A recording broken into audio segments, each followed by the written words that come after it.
Welcome, everybody. My name is Mikey Mhenna. Thanks for joining another Quartertones episode. Our special guest today is Basel Rajoub, who is a worldwide known saxophonist and composer, improviser. His music can be described as contemporary, tradition-based music inspired by Middle Eastern rhythms, melodic modes, and jazz.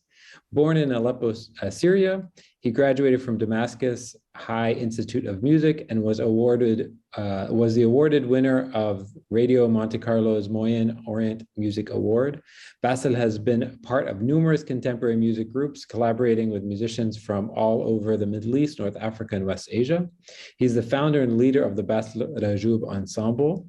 Amongst his numerous projects, the New Music from Iran and Syria project earned a lot of attention, premiering at the Asia Society in New York on 7th of December 2014, and receiving a special review by the New York Times. He's performed with the Aga Khan Masters Musicians Group and the Oriental Ensemble at the Geneva Conservatory. Basel, welcome to afikra Quartertones. Hello. Ahla wa sahla. Thanks so much. Basel, let me ask you, I guess, the first question, which is, what was it like growing up in Aleppo as a young musician? When did you decide that you wanted to become a musician? So first, thank you very much. It's a pleasure. Yeah, of course. Thank you. I was born in Aleppo.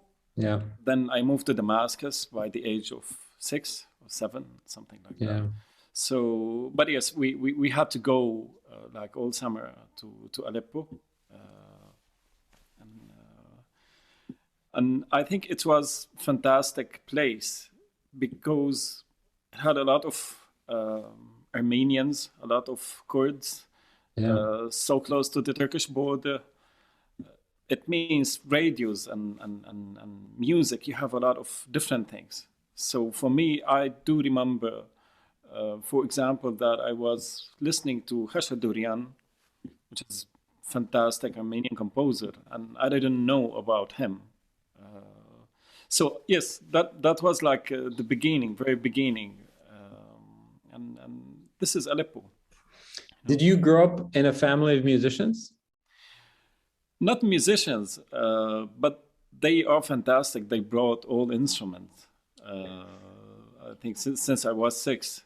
And I think this is how they realized that I'm talented and I really like music. Not only like music, I was spending a lot of time with my instruments. So they said, okay, maybe you should have some private lessons and try other instruments just to see, you know. What was the first instrument you picked up? First one was melodica. Oh, really? Yes. I think I was playing non-stop, so my father had to break it at the end. I have one around here. I should go get it. Yeah, he broke it at the end. I was playing non-stop. It's so much fun, the melodica. Yes, I still have one, and I love it so much. You know, it's like my voice. You know. Yeah. But yes, he had to break it at the end. What were you playing? I mean, what sort of melodies were you playing? I don't really know. I think mostly the songs that I knew from TV or like what? You know, I don't really remember. Definitely some Ferouz, you know, like some or like Sabah Fakhri. The like really simple melodies, stuff like that. You know. At the beginning. If I ask you what your childhood sounded like, what are some of the melodies that come to mind? What are some of the melodies that if you heard on the radio, you'd say, oh my God, it reminds me of my childhood? I do remember Al-Azubiyya, which is Bint Shalabiya. The same things. I do remember that I was playing this one and I had to write in the melodica the name of the notes. Do, re, stuff like that in Arabic, you know, just to remember. But I do remember that I like this melody. I was 7, something like that. Okay. So when did you go from melodica to learning sort of reed-based instruments or flutes? And I I tried all instruments. I think after melodica, I tried accordion. It's similar. It was yeah, fine. I tried oud. No way. I couldn't play oud. It was sliding. yeah, Then darbuka, which come is in. fun. Yes. Yeah. Then I heard the trumpet. I think Mm. by the age of 13, and I really liked the sound of trumpet. Mm. And at the same time, they came to our school to the marching band.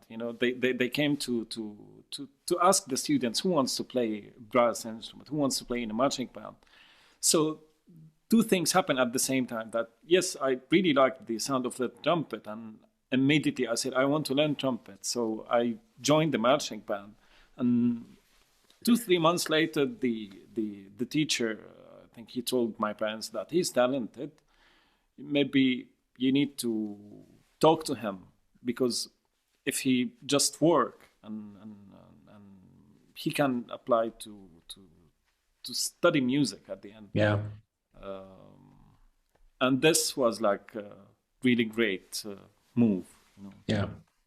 Do you did you grow up listening to non-Arabic music as well? Were you listening to sort of Western classical music or pop music or jazz?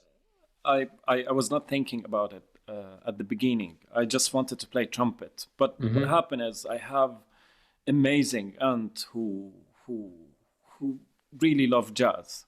Okay, and she has a great voice at the same time. And she gave me 5 or 6 albums at that time. Okay, like Miles Davis and John Coltrane and I think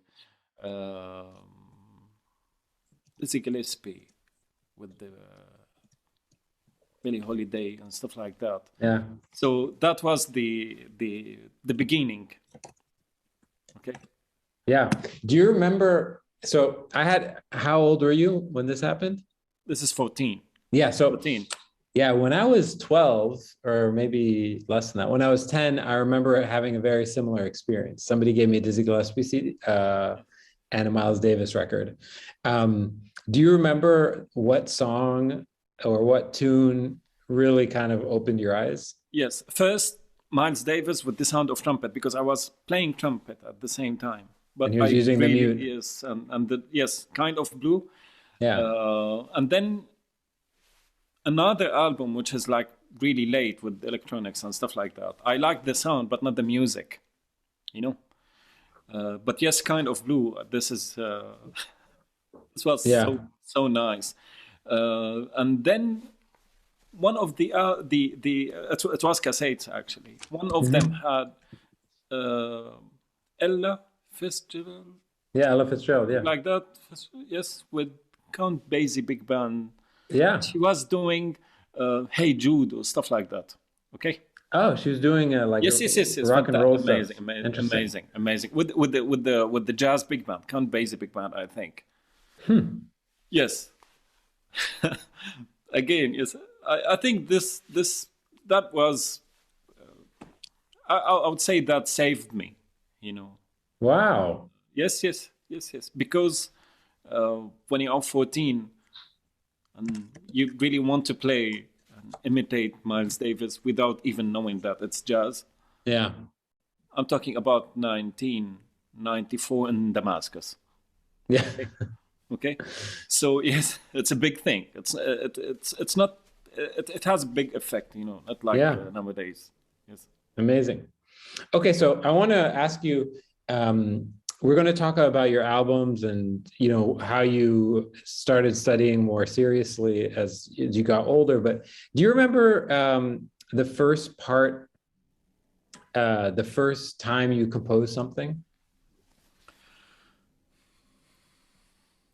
I think when I started studying at the conservatory, because again I started studying classical music, but I didn't want to. I didn't want to be classical musicians. That was the only option if you want to study music. I really liked jazz at the very beginning, but I also I didn't want to be jazz musicians. Okay, I start like writing whatever things in the first album, Khamir. Yes, at the conservatory. I think like 2002, something like that. Okay. Yeah, interesting. Do you remember, do you happen to remember like, how did you even approach composition back then? Were you trying to like, did you just go over changes that you knew already, or were you just writing solos, or were you trying to write for an ensemble? I didn't think about it, which was fantastic. I was not thinking about boxes. If it's jazz or classic or whatever is it. I met fantastic musician at that time from Germany, Manfred Leuchter. He plays accordion, and he plays like Oriental jazz, classical, whatever things, but it's his own thing. He came to the conservatory to do workshops with the Goethe Institute. I think that was great things to see. Someone who is not like anything, just himself. Okay, so yes, I start writing music in the same way that I don't want to put the classical rules that I was studying at the same time, you know, and I don't want to put the rhythms from the great jazz albums that I have. Yeah. At the same time, I was not really in love with Oriental music at that time, you know. So, yeah. So maybe you can tell us a little bit about, I want to run to, maybe we can talk a little bit of the Queen of Turquoise, and then I want to talk about the River of Light and get to some of the performances. So tell me the story of about the Queen of Turquoise. How did that project come about?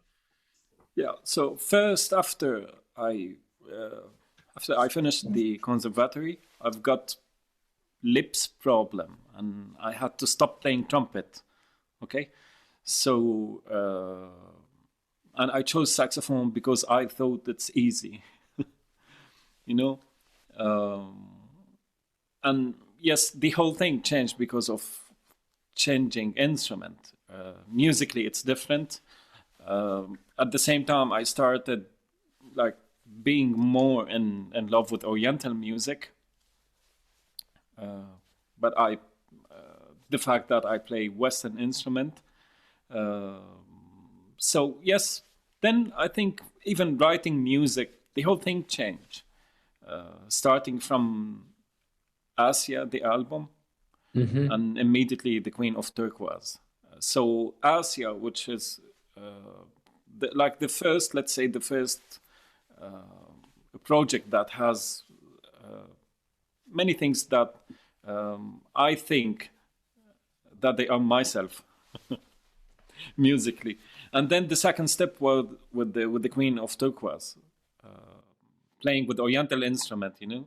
Yeah, so Asia, yes, this is when I put, let's say, when I started thinking about my own style, you know.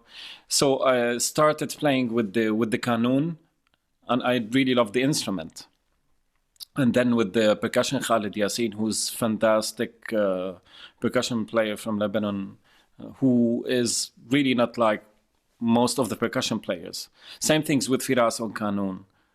Same story. He's really different, you know.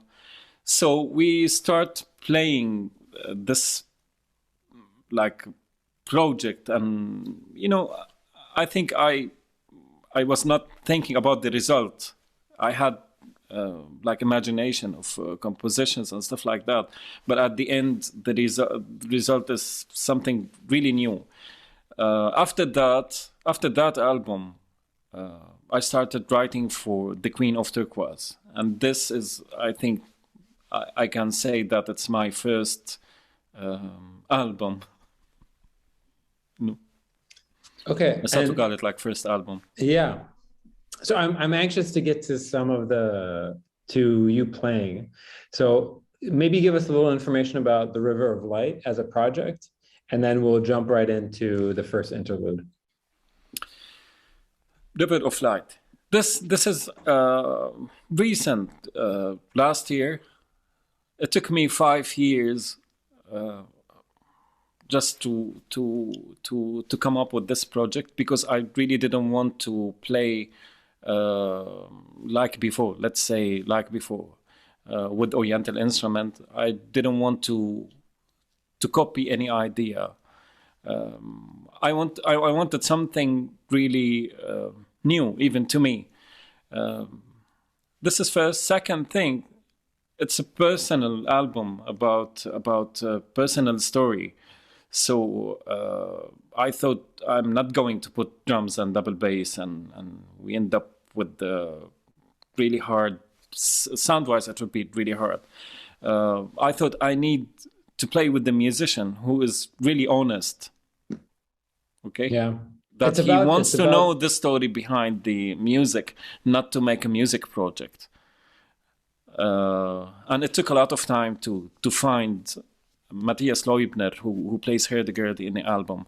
By really a chance, I was talking to one of my friends about this idea, and he said, "Okay, listen to this musician." He gave me his solo album, and he said, "Listen to him. He might be the one." And I put it like 2-3 notes. I said, "Okay, that's it." But I'm not going to listen like that. I started like waking up at 5 a.m, really silent, just to listen to his amazing playing and amazing hurdy-gurdy. And I knew that it would be so hard. I immediately talked to him. I told him, "Here's my music, and I would love to meet with you." And he came to Geneva. We sat in front of each other in the train. I told him, "You don't play with saxophone. I didn't see you playing with saxophone." He said, "I don't like it because it's like too many notes nonstop and everybody's playing the same. So I'm sorry, but I don't like it." And I said, "Yes." It makes sense. No, I said, I knew that it would be hard musically, but then I think the result is fantastic. It has like a fantastic connection to the story. The description of the album says that it's connected to your experience with fatherhood. And you write that you're trying to express feelings from joy to pain to exhilaration. I'd love to understand how, what is the connection to you as you listen back to this now? Does it still bring you back to feelings of fatherhood? Is that still what it means to you? I would say that I was playing the music too much at home, so not with the not like the result, but I was playing at home. I was practicing those compositions. Some of them in the piano, some of them in percussion, some of them in the saxophone. But yes, then the after we finished the album, it's so hard to go back and listen to it. I'm so happy, and I knew that at some point, someday, that I would say yes. It was so honest, Amazing. Which is the main thing about the album. Well, let's listen to one of the. We have the privilege of hearing you perform live. So you're gonna perform the first interlude. Tell us what this interlude is. A composition called Tashkent. This is the capital of Uzbekistan. I just really love the place. And again, it's half of the story, Uzbekistan. So I just wanted to play a music to the city, okay? To this half of this.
Wow.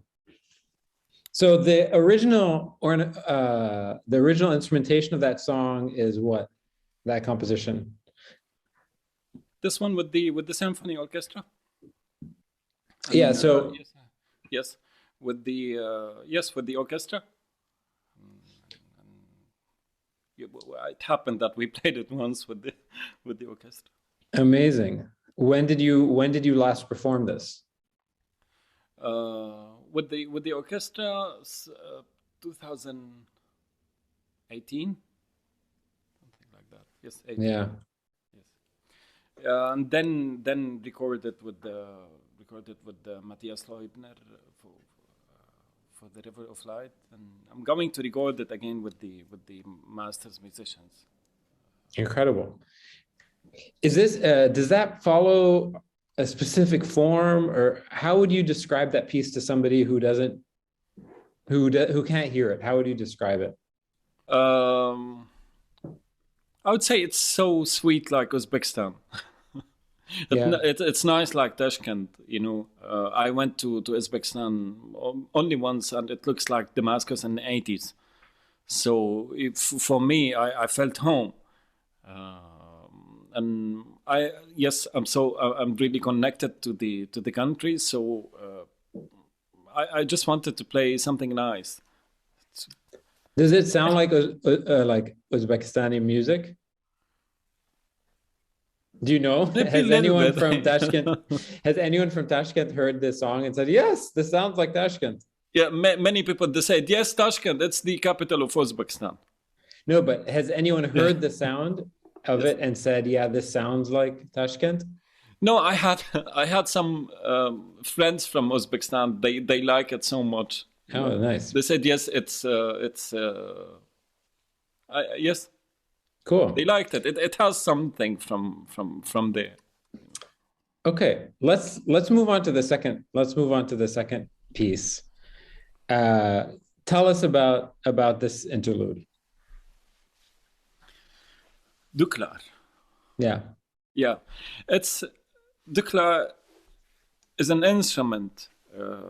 I heard it by accident. And I really loved the sound of the instrument. I thought, I wish I can have the same one with microtones, because I think at that time, 2013, let's say 13, I started really, I started to be in love with Oriental music. So I wanted to play wind instrument that has microtones, but not ney.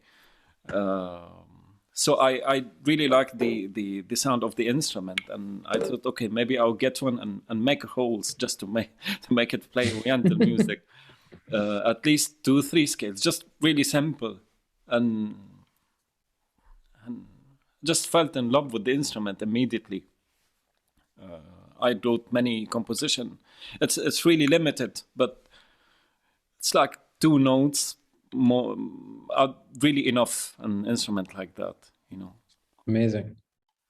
Okay, well, take it away.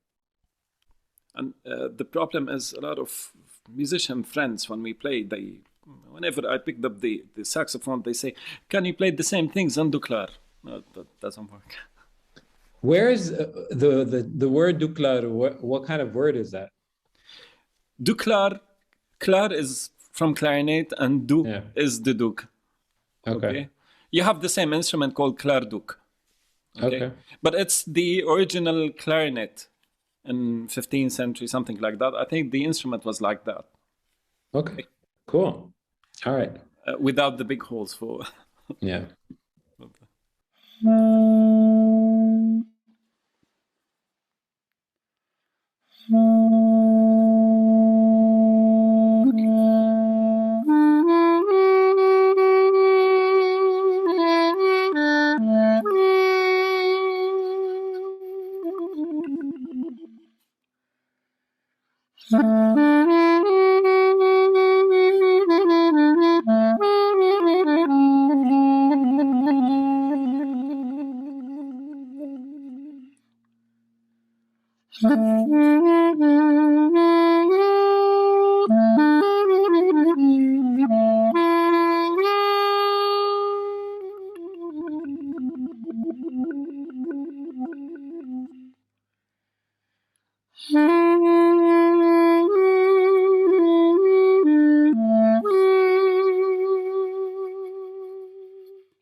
Wow.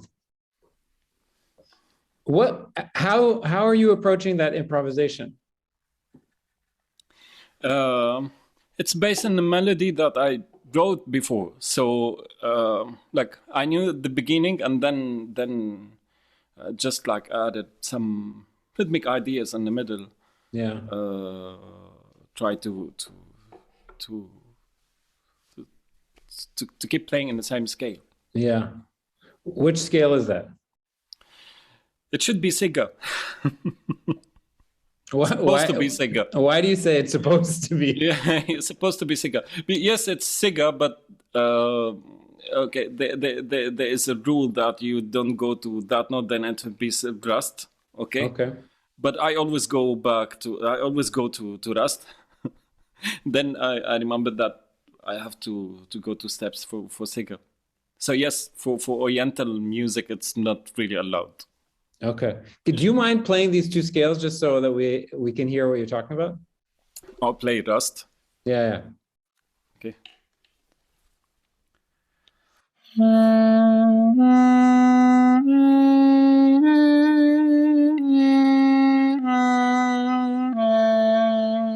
This is the mode, Rust. And same things with Bayati.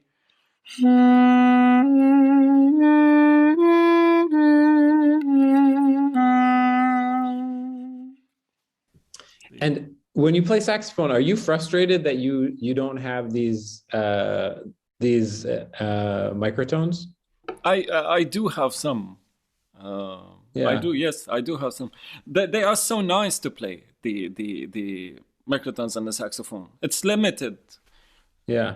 As an instrument, it's limited, but to me, yes, it's more than enough. Yeah. Okay. They sound nice on soprano.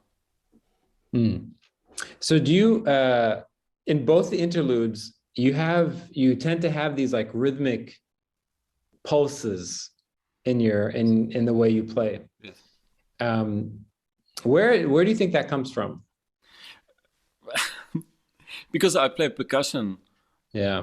And recently, I think the last 3 years, I was playing percussion more than saxophone. I was like start warming up on the saxophone to practice. Then I have to stop for 5 minutes just for my muscles before coming back to play.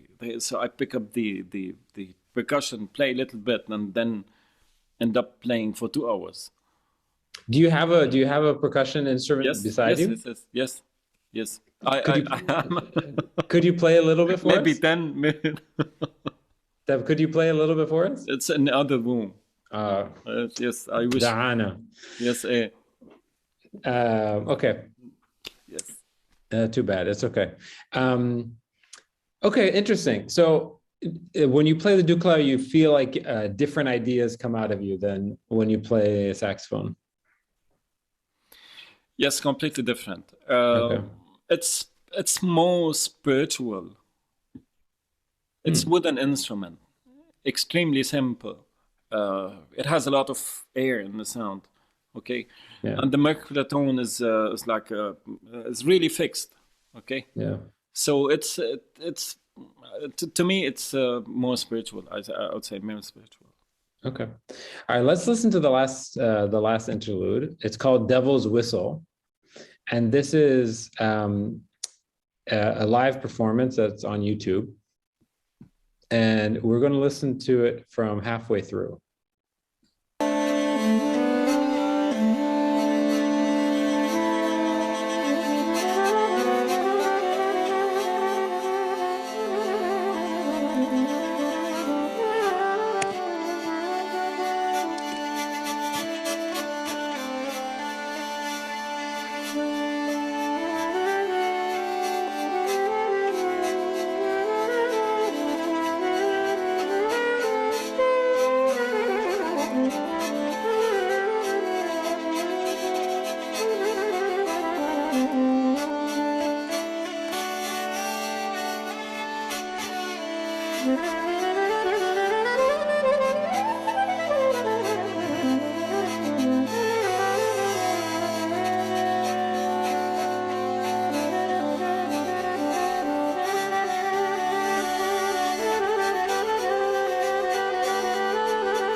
Wow.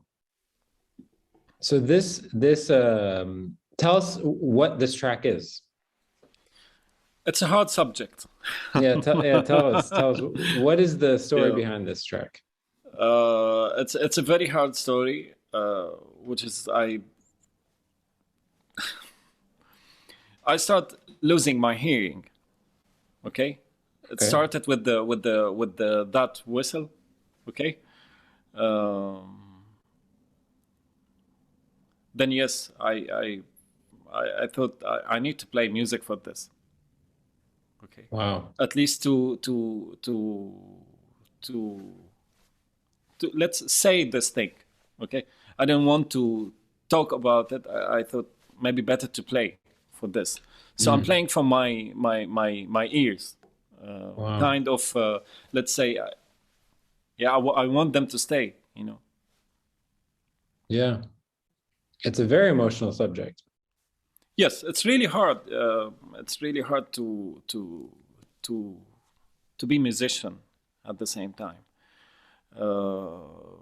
But yes, it's a hard thing. Yeah. That must be very emotional. Um, every time you perform it, is it almost entirely improvisational, or is it a very clear structure and melody? No, the melody is. I love the melody. I like to play it in the piano. It has like extremely simple harmonic exchange. Okay. Okay. And yes, even the chart, it looks like a jazz standard.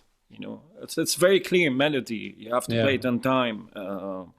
And even the rhythm is so nice. So yes, I play it in percussion. I play it in the piano. Most of the time, I don't really play it on saxophone. But yes, once you finish the melody, the improvisation part is, I try to play extremely the opposite of the subject. Okay, so yes, I'm kind of let's say really angry about the fact that I don't know for how long.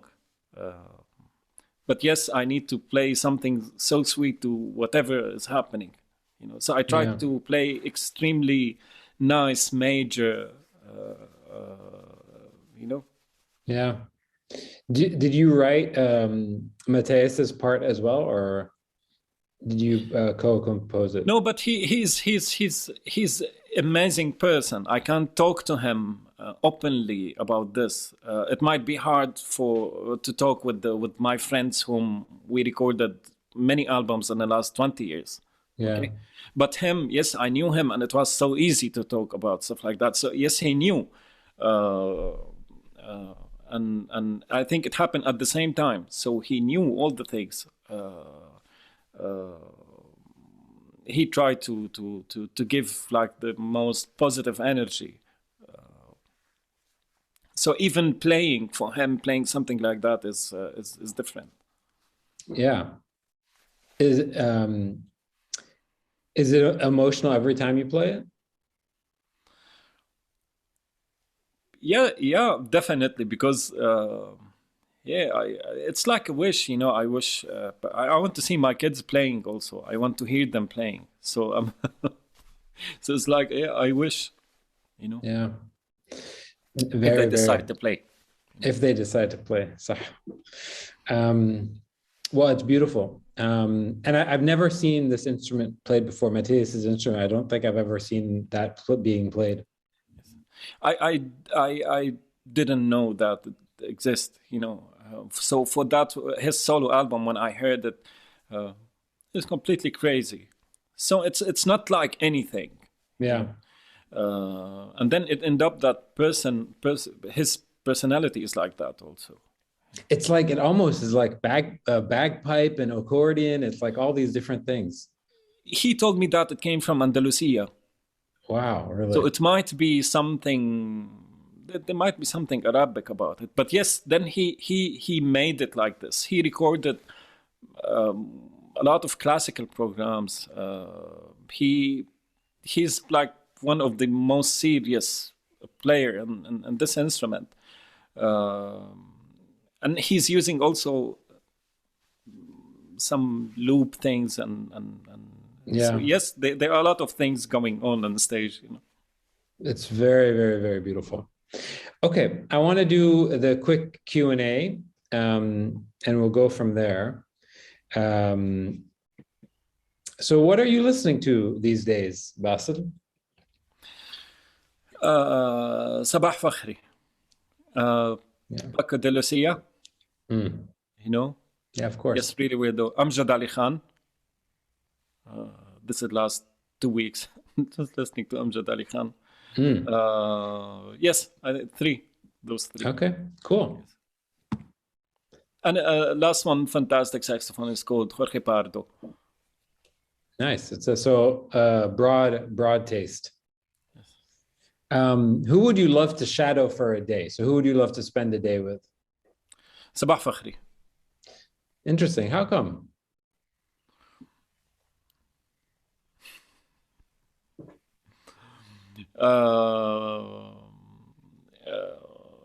Many things. Let's say music. Yes, he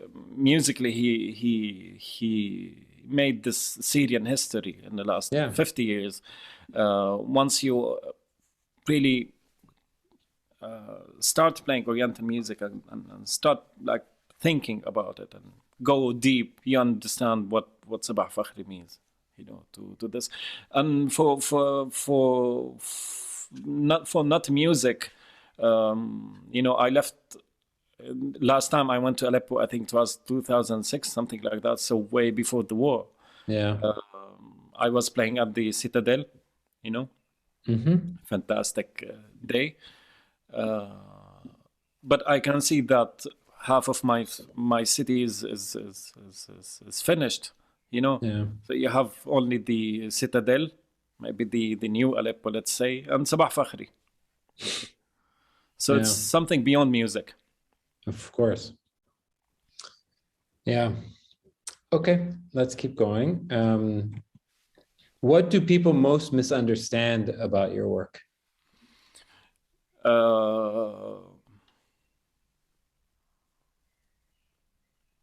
Jazz, when...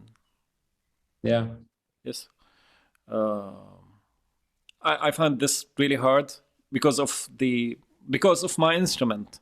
Yeah, they think you're playing jazz. It has to be jazz. Okay. Yeah.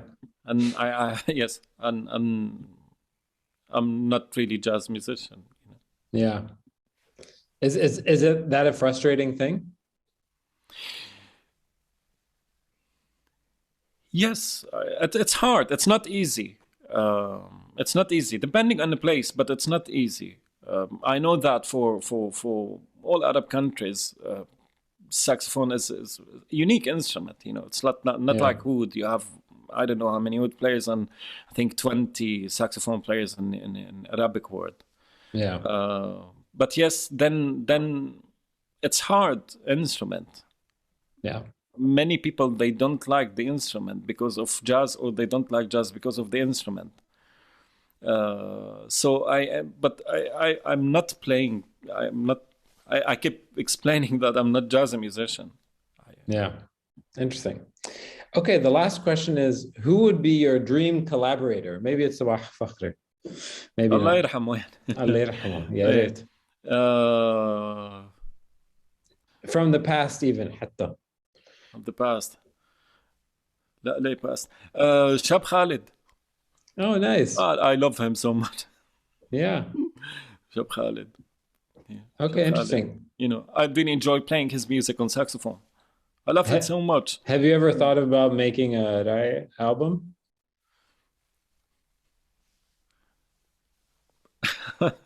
I would love to someday. I don't know, someday. But yes, I'd really love his music. Very cool. Okay, if it's okay with you, Bassett, can we listen to a little more of this? Yes. Yeah, I want to listen to the beginning, which we didn't listen to. Let's listen to on the way out.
Amazing.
Amazing.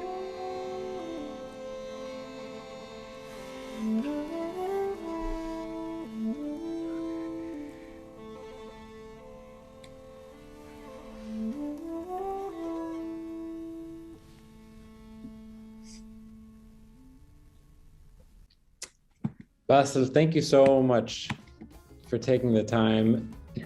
For anyone who's interested in learning more about Basel's music, you can go to baselrajoub.org or look him up on social media. Basel, I really, really appreciate you for sharing your talent and your time with us. Thank you. Thank you very much. This will end up on our podcasting platform and up on YouTube tomorrow. So if you know anyone who'd want to check this out, be sure to share it with everybody. Okay. Basel, thanks so much. Shukran. Okay, everybody. Enjoy your evening wherever you are, or day, and we'll see you next week.